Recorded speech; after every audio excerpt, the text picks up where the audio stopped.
একটা মেয়েকে কখন সম্মান দেওয়া হয় জানেন? যখন তার গা ভর্তি সোনা মোড়ানো থাকে।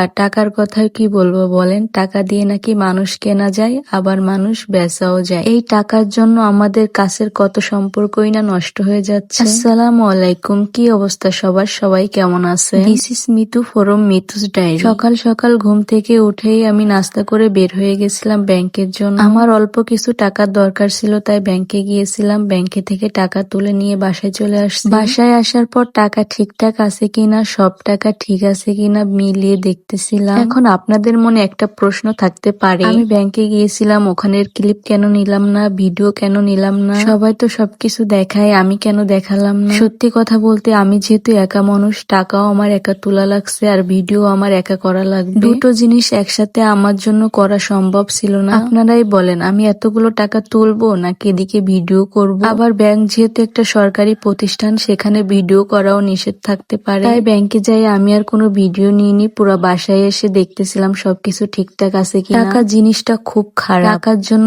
একটা সময় আমি কত অপমানিত হয়েছি মানুষের কাছে। মানুষের পরিস্থিতি সব সময় এক থাকে না। আমার একটা সময় খারাপ অবস্থা ছিল, তখন মানুষ আমার অনেক সুযোগ নিয়েছে। মানুষের খারাপ সময়ের সুযোগ নেওয়া কখনোই উচিত না আমাদের। সময় আমার খারাপ ছিল, তাই বলে মানুষ আমার সাথে এমন ব্যবহার করবে এটা আমি কখনোই আশা করি না। আমি বাবা মায়ের একমাত্র মেয়ে, তাই আমি সবকিছু করি। কত সোনা এই হাতে নিয়েছি, কত টাকা নিজের হাতে গুনেছি। এসবের প্রতি লোভ কোনো কিছুই আমার নেই। তারপরও একটা সময় মানুষ আমাকে কতই না অপমান করেছে এটার জন্য। যাই হোক, মানুষের কথা মনে রাখলে তো আর আমাদের জীবন চলবে না, তাই না? সবকিছু গুছিয়ে আমি বের হয়ে গেলাম আমার কাজের উদ্দেশ্যে। আমাদের অল্প কিছু সোনাই রাখা ছিল, ওইগুলোই আমি নিতে গিয়েছিলাম। ব্যাংক থেকে টাকা তুলে বাসায় এসে রেস্ট করে সোজাই আমি চলে গিয়েছিলাম সোনার দোকানে। ওখানে গিয়ে ওনার সাথে কথা বলে সবকিছু কমপ্লিট করে তারপরে দেখতেছিলাম সবকিছু ঠিক আছে কিনা। এখানে উনি আমাদের সবকিছুই দিয়ে দিছিল আর বলছিল, দেখে নাও তোমাদের সবকিছু ঠিকঠাক আছে কিনা। আমাদের রাখা ছিল